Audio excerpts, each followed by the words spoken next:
and welcome to Purple Rasaa podcasts. Early stage founders often struggle to find the right resources amid an overload of information. Purple Rasaa was born out of this need to help these founders access resources that best fit their needs. Our Purple Rasaa podcasts are fueled by curiosity and are meant to inform and empower founders. Follow us for more content and remember, stay curious and keep hustling. Hello and welcome to Purple Rasaa Expert Talks, the show where experts share their practical wisdom drawn from real world experiences. I'm your host, Seshadri, and today we are diving into a topic that can make or break your startup or product. The topic is effective positioning strategies. Whether you're an early stage entrepreneur who's wondering how to stand out in a crowded market, or you're just a curious viewer eager to learn what goes into building a powerful brand, this episode is packed with insights just for you. Before we get started, to the viewers, think of how Netflix isn't just a streaming service. It is positioned as a personalized global entertainment platform. Positioning is the reason behind why some brands stick while others struggle to connect. Twitter is now X. Its positioning has been debated in the media. Does the bold move help them or confuse their existing audience? Our previous podcast delves into the theoretical foundations of positioning, complete with research insights. If you're new to the concept, I highly recommend starting with that episode, in which I touch upon the emerging trends in positioning and leave you with an action plan or a 5-step cheat sheet to positioning. You'll find the link in the description below. And back to this, joining us today is someone for whom this is a full-time job and passion. Priyanka Shankar, the founder of Horenso, joins us today. Priyanka closely collaborates with startups to boost their identity and positioning, and has a stellar record of helping brands craft compelling narratives through impactful storytelling. Priyanka loves working with early stage or seed stage startups and is also a certified mentor. Welcome, Priyanka. So thrilled to have you with us today. Thank you so much, and thank you for that introduction. I'm really excited to talk about this topic. How are you doing today? I'm doing good, really good. What about you? I'm really good. I'm ready and hope you're all set to talk about how to position like a pro. Yes, for sure. Right. So let's dive in. The segment one is all about why positioning is important.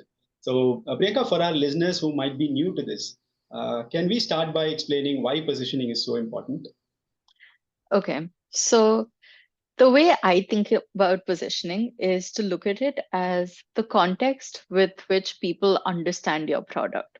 If you even take like what you do on a day-to-day basis, you're probably scrolling on Instagram and you scroll through hundreds of videos a day, probably a couple of ads in between as well. How many of those videos or ads actually make you click on them and go look at the profile? You'll only do that for a brand if you actually very quickly understand what they're trying to sell you and how it benefits you. And in the same context, think about an investor. You meet them for the first time, and within like a 5-minute pitch and within just 15 slides, you have to convince them about what your product is, how it's beneficial to them, how it's beneficial to customers, why this is the right time for the product, and the viability and profitability of this venture. Plus, like, there's so many other ways in which like people are interacting with brands here and there, like different stakeholders, possible business partners, customers like you and me, and investors. And what they understand about the product quickly is what positioning is. Because positioning, if we look at it as a context, you're kind of comparing your product or business to other products and businesses in the market, as well as the problems people face in their day-to-day life, and you're positioning yourself as a solution.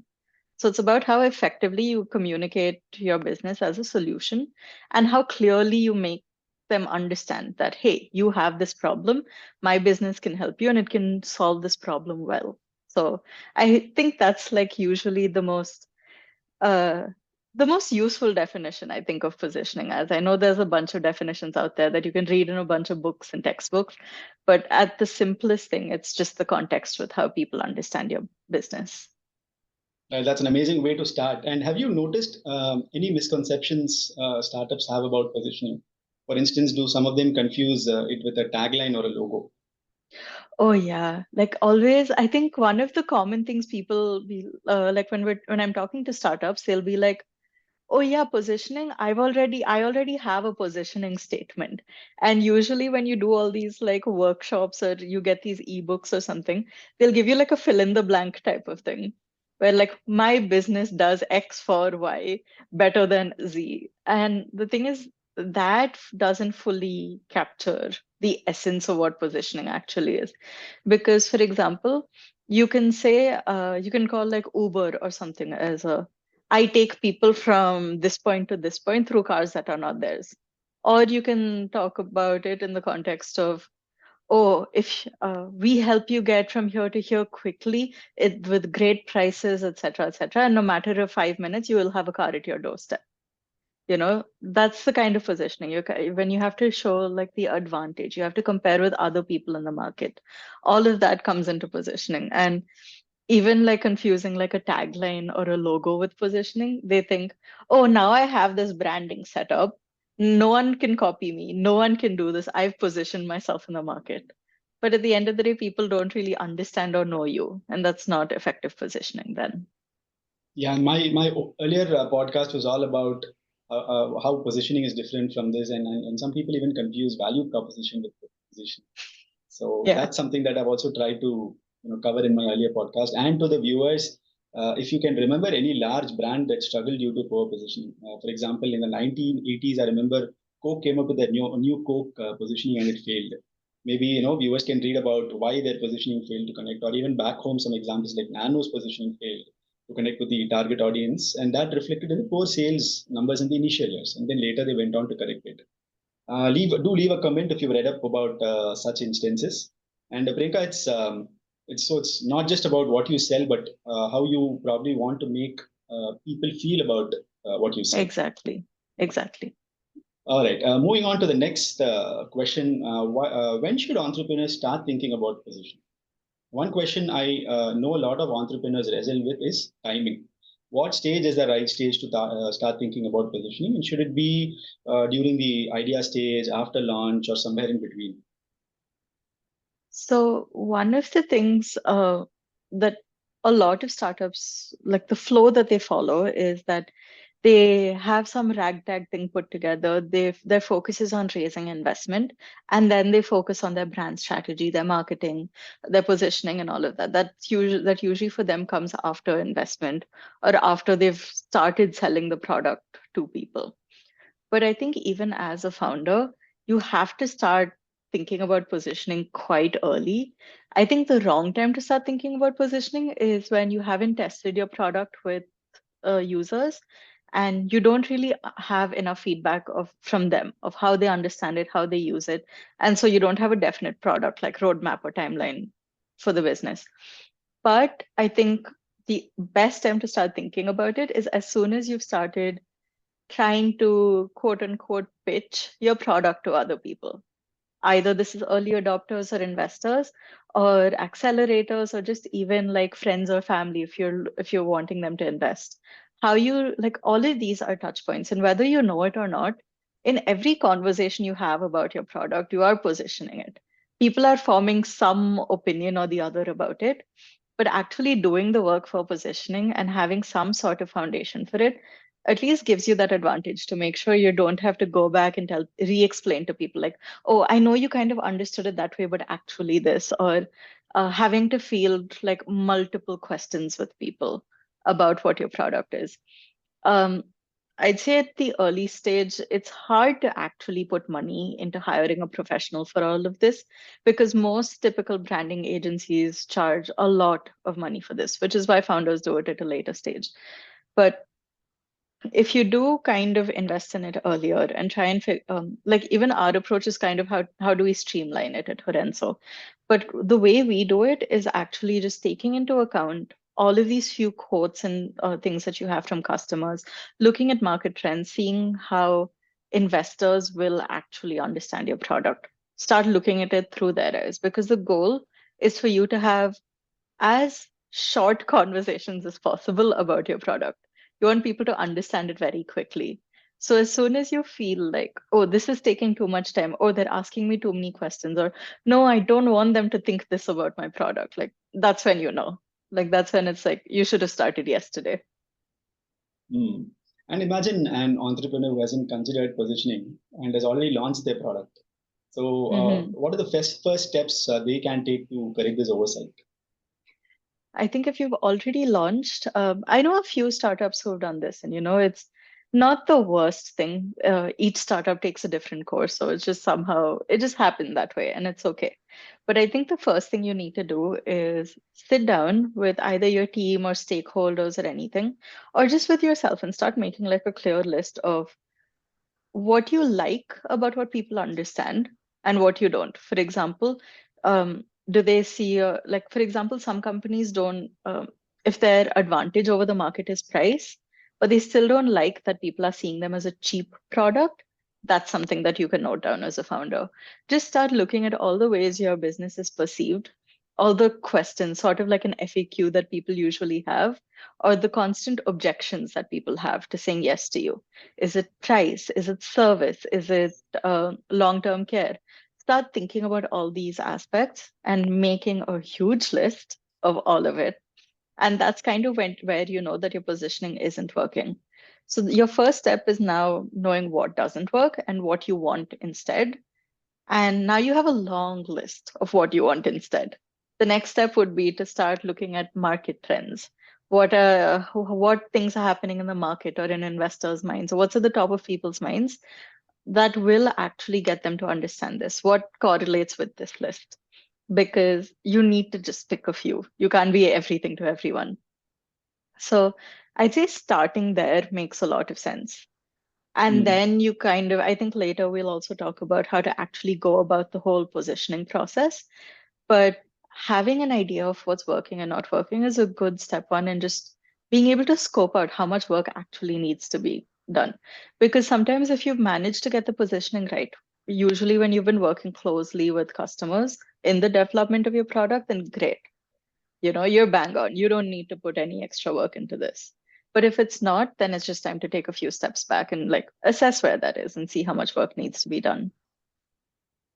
Also, positioning isn't just a set it and forget it kind of a thing, right? It evolves with your Yeah. business and your market also. Yeah. For sure. Like even now, you'll see a lot of startups, even Figma, which started off as, just like a design tool, is now Mhm. starting to incorporate AI. You'll see even your banking apps are incorporating AI. Everyone is. They're all like making all these tiny tweaks in their product, and all of them affect their positioning. All these tiny changes will, because as you're iterating and growing as a startup, change is going to be a constant for you. And then when customers seem to really like a feature and you realize it's profitable or viable for you, you're going to make that more and more important. And at the same time, your positioning needs to keep changing to fit that.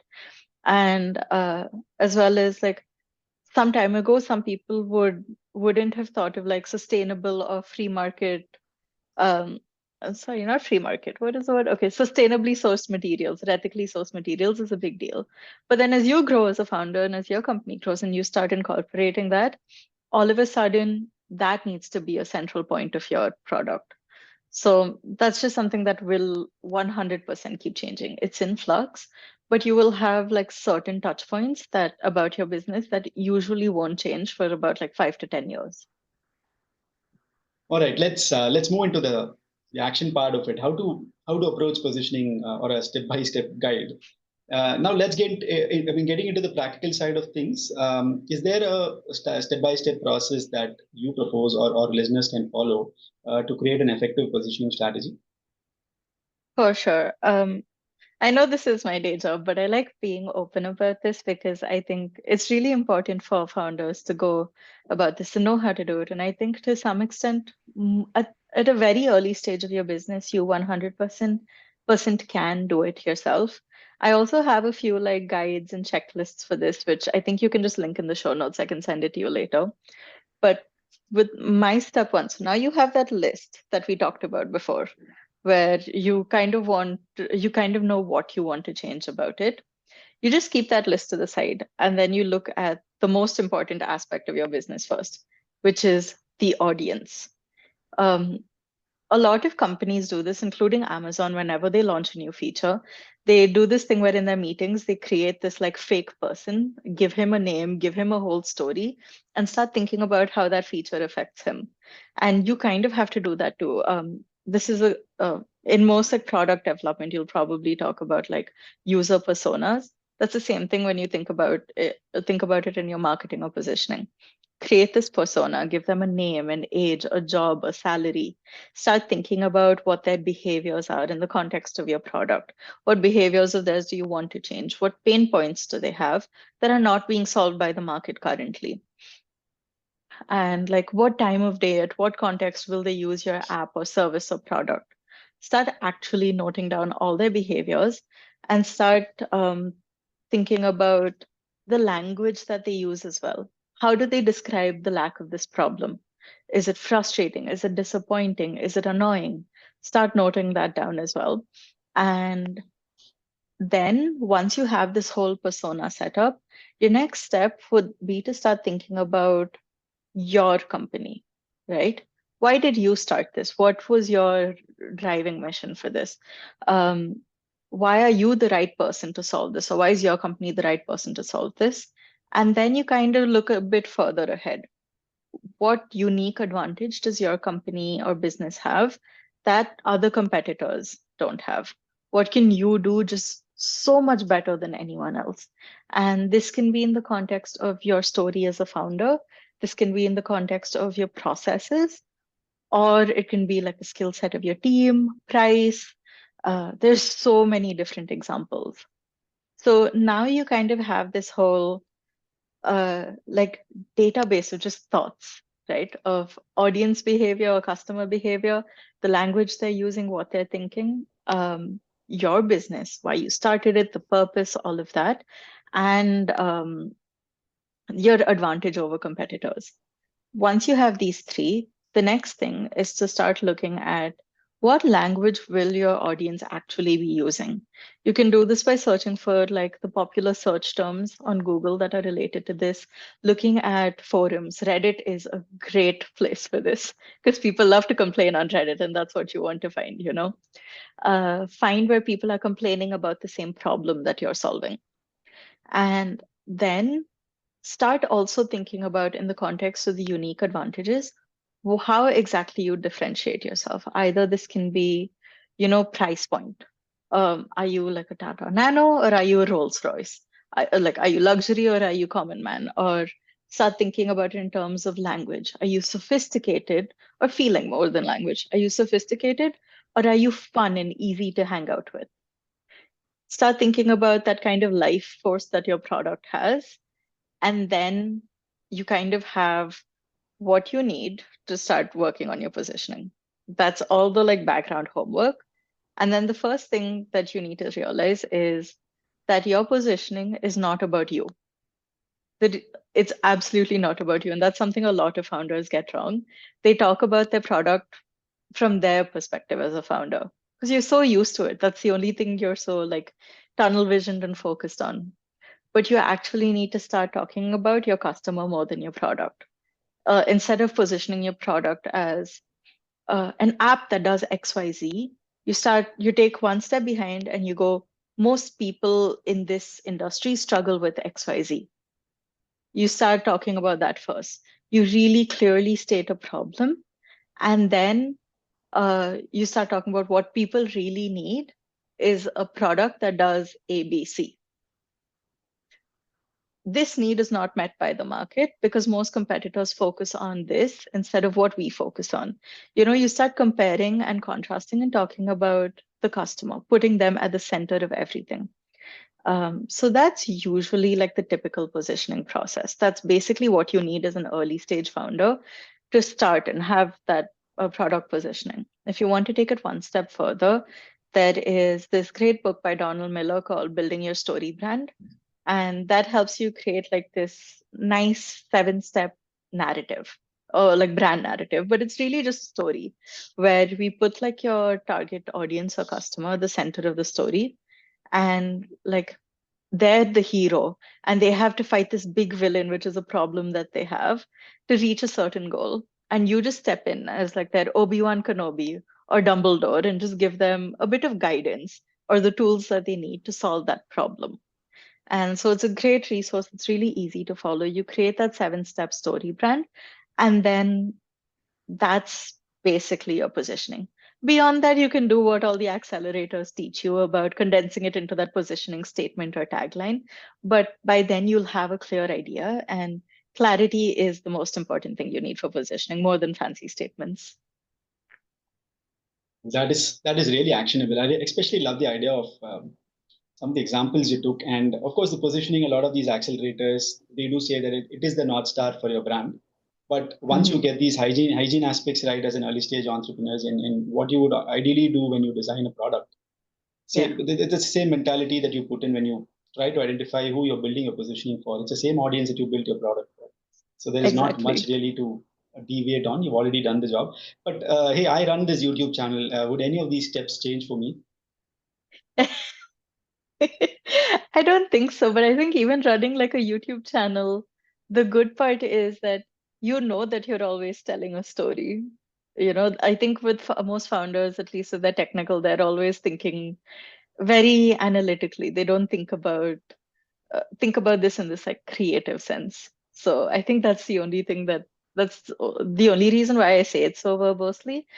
But I've used this exact same process for entertainment brands, for prosthetics companies, for climate tech companies, across stages, across industries, across regions. It just works. Right. Right. Let's move on. Let's move on to the next segment, which is on the emerging trends in positioning. Let's talk about what's new. I gave my theoretical version of some of these trends in the positioning in the previous video that I did. But over to you for a real world perspective in some of the emerging trends in positioning. Yeah, one of the biggest emerging trends that I see that I think most people are noticing is authenticity. Uh, Mainly because you're going to be seeing a lot of these big brands or established brands engaging with people on Twitter or Instagram, making memes, making fun of like the intern who makes mistakes. Like these are all things that you see, like a lot of the behind the scenes things. Brands are talking about what they do right and wrong. Um, and this big authenticity thing is helping people connect with brands so much faster. And when people connect with brands, they tend to stay loyal. Um, I feel like this trend of authentically positioning yourself, where you're not this brand that's so corporate and can't make mistakes and has only polished things to say, that you own up to your mistakes. You talk about the action you take, you talk about uh, the things you're doing right, the things you're doing wrong, you're showing your team. Like all of that authenticity helps people connect. And I think this has been pushed forward because of social media mainly. You know, I think you've noticed on LinkedIn or Instagram, it's not the company pages that grow, it's usually the founder pages that grow. People want to connect with the founder, they want to see vlogs. They really want to connect with a person or something more humane than like a corporate brand that just puts out like press releases or feature releases. So I think positioning yourself as like that common man, everyday brand is really, really useful these days. Of course, it has to like balance out with your price and stuff, price and quality of service. You don't want to go down on that, but it really is authenticity is a big thing. Kind of similar to that is humor and connection. People want to connect with brands that are funny, like Duolingo. They've done brilliant on their social media because they realized they saw the memes people were making about them of, oh, this owl is really haunting me. And then they latched onto it and they fully owned it. They use it exactly as part of their positioning and branding. Before, Duolingo Owl was just a mascot. Now it's a big part of how people like recognize a brand and actually connect with the app each day. I think another trend that everyone is seeing, I don't even want to call it a trend, is the focus on like sustainability and like creating like greener, cleaner products. I think more than a trend, it's just people being aware of this and wanting to make better choices. There's a lot of research that shows that people are deciding to put their money into businesses that align with their values, not just that solve problems. So a company that's open about their values really works. I I forget the name of this founder, but I remember actually there's a lot of companies, including Buffer, that talk about very openly about the salaries the CEO makes, the salaries the employees make, showing how it's fair. And people like that, like seeing that on their feeds, and then want to use their products because it helps them recall it more. So, in that sense, there is that sort of founder of value and approach positioning that also is a big trend. And I think last but not least, people love doing this where it's like this but better. Like this is like Stripe but better because we take less fees. Or, like a big this but better. Or they like comparing with like Twitter for architects or something like that. They really like putting their positioning in the context of other companies that are doing something similar. So people have a very clear idea of what it's like, what exactly is the advantage they're getting. If you describe something like Twitter, people can think, oh, people will be posting short things. It's easy to scroll, easy to share my work, etc. Right. I really liked how you did not touch about AI's impact. I like the other things that you spoke about because a lot of people are so, when you talk about emerging trends, they immediately move towards Mhm. AI and how technology is impacting a brand position. For example, ChatGPT is helping brands personalize their messages. But Mhm. I'd like to still ask you, how are startups leveraging these trends without losing the word? You mentioned the word authenticity at the start of this question, right? So how are startups leveraging these trends without losing their authenticity, especially in the age of AI? I think there is a very big bubble of brands and startups actually losing their authenticity. And because of AI, a lot of like companies are starting to sound the same. And I think one thing that they forget about their positioning is that personality that they create for their brand, or like these value systems of what's important. So now every single post, you scroll on LinkedIn, etc., every single post sounds the same, looks the same. A hook, a problem, a solution with three emojis, and then like a conclusion, DM me for more of this. You can't really connect. It's such a predictable format. So I really think AI is making people lose their authenticity. And then now everyone's adopting AI. Everyone's using generative AI in some way or another in their business, especially in like the tech field. So now you have to really put the focus on all the other features and factors to actually create some sort of differentiation. And the other thing is, like, when you are talking about your positioning, you won't really mention we use AI to solve this because at the end of the day, people don't care about how you solve something. They just want to know what you're solving. So even saying, oh, we use AI to do this is great. Like maybe like in the onboarding process or like one scroll down on your like homepage. But in the beginning, people just want to know exactly what you're solving and how you're solving, not even how you're solving, just what you're solving. So that's why I like to focus. I didn't mention AI as much because I feel like as AI has been coming up, it's just been naturally more inclined to focus on the other features, just to create that sort of differentiation. Yeah. I think I also agree with you in a lot of these positioning statements, a lot of these the content that gets generated through brands. It's becoming too one-sided when Yeah. people don't use AI the right way. So that's a pitfall that startups may want to guard themselves against. Mhm. Moving on to the last segment of the day, Priyanka, it's about case studies and examples. So before we wrap up, can you share some real-world examples of brands that have nailed their positioning, or how you, in your experience, have helped brands nail their positioning right?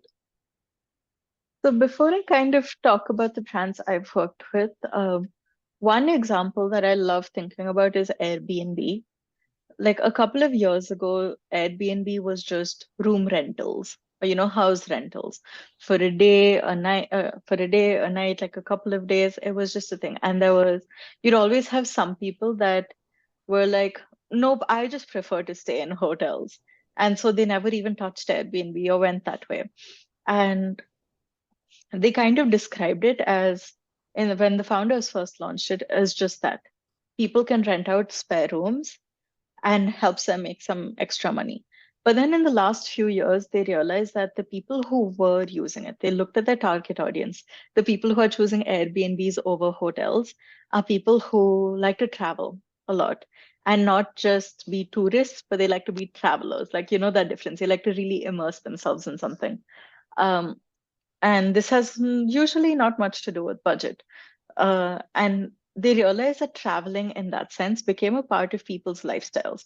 You saw these trends of digital nomads or people traveling, like solo traveling the world and taking time off work, etc. You like people made this a part of their lifestyle, and Airbnb noticed that and realized that this is our audience.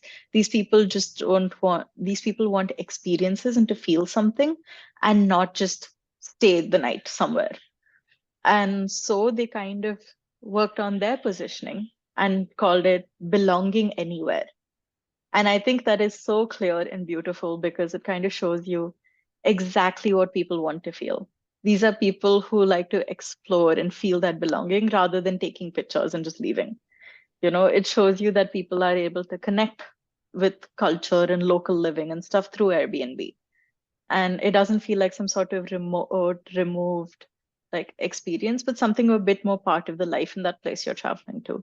So I think even just that phrase belong anywhere or belonging anywhere, you start picking up all these cues of what it means. And I think that's a great example of positioning because it gives you so much context in just two words. Another one I like to think about is one of my clients. They're a prosthetics and orthotics company based in Bangalore. And one of the things that they realized was people were so scared of coming to them because usually when you think of prosthetics and orthotics, people have gone through a really traumatic experience.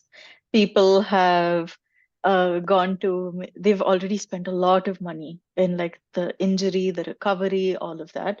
And now you go to all these like prosthetics offices and clinics that are going to just give you a huge bill, talk about how much maintenance costs, talk about how much repair costs, and it's just so scary to deal with. Like, and you just feel so dehumanized because it's they're seeing it as a transaction, you know? And at the end of the day, you're someone who went through a lot of scary trauma. And now you're being seen as a transaction. It's just a really terrible, dehumanizing experience. But people felt like they didn't have a choice. So what this company, when we were working with them, what we wanted to do was kind of flip that, put the focus back on the customer, not just talk about ourselves as like, oh, we're a prosthetics and orthotics company, but instead talk about the patient. What do they want to do? The patient, more than anything, no matter how much it costs, no matter what, they've probably spent a year or two just in recovery. They just want to get back to their life. They want to be able to stand and get tea with their friends. They want to be able to run, to play, to go out with their family. They want to cook again and reach the kitchen slab. Like, these are all things that people just want to do. They want to get back to their lives. And that's what we did. We took it away from we are a prosthetics and orthotics company and positioned themselves as we help you get back to your life. We help you step forward into a life of confidence, independence, and dignity. So we're making it clear what's happening. So now these people know they're like, this is what I want. They don't care that we're mentioning a prosthetics and orthotics company at all. They understand, but more than anything, they just want to get back to their lives and see how we do it. The other thing about that is that now we're not just selling a device, we're selling hope, a story, a lifestyle. And so people can like connect with the company a lot better. And yeah, these are just some examples of positioning that I think really kind of hit it on the mark. Nice that you took this example of this company because only yesterday I was having a discussion with somebody who spoke about how the hospital experiences are changing in the US, not just for the patients, but also for the caregivers who come to take care of the patients. So they have a nice lobby where caregivers can take care of, look at experiences that while the patient undergoes the treatment, even the caregivers are going through a lot. So how can hospitals better their experience is also something that hospitals in the US are working on. And the other thing you spoke about Airbnb, I've been a recipient of this new positioning because I owe my spiritual journey to Airbnb because when I was in a particular location, I looked up Airbnb. There was a spiritual experience going on somewhere. I went and participated. So yeah, I mean positioning it really helps you connect with the brand really well, and you nailed Yeah. it. And that was Thank really you. incredible. And actually, sharing these real life examples from your experience with your own clients is truly the best way to connect with the audience. And I'm so glad we got to explore this aspect in detail. I'm glad. Thank So you so much. I think we've run through it, Priyanka. This has been an insightful conversation, and thank you so much for sharing your wisdom and breaking down the positioning strategies in a way that is easy to understand and apply. But before we go, where can our listeners learn more about you and the work that you do? You can visit my website, horenso.co, that has most information. That's HORENSO.co. I think you could also put it in the show notes. You can connect with me on LinkedIn. I'm always happy to answer any questions about positioning. And yeah, I have some resources as well that you can possibly find on my site or in the description. So that would be great. But please feel free to connect. Please feel free to check out my site. That would be great. Yes, I will leave your company information and your bio on the description. And to our listeners, remember, great positioning is the foundation of a successful brand. Start early, be authentic, and never stop refining. If you enjoyed this episode, don't forget to leave a comment and share it with your fellow entrepreneurs or friends. Thanks for tuning in, and we'll see you next time.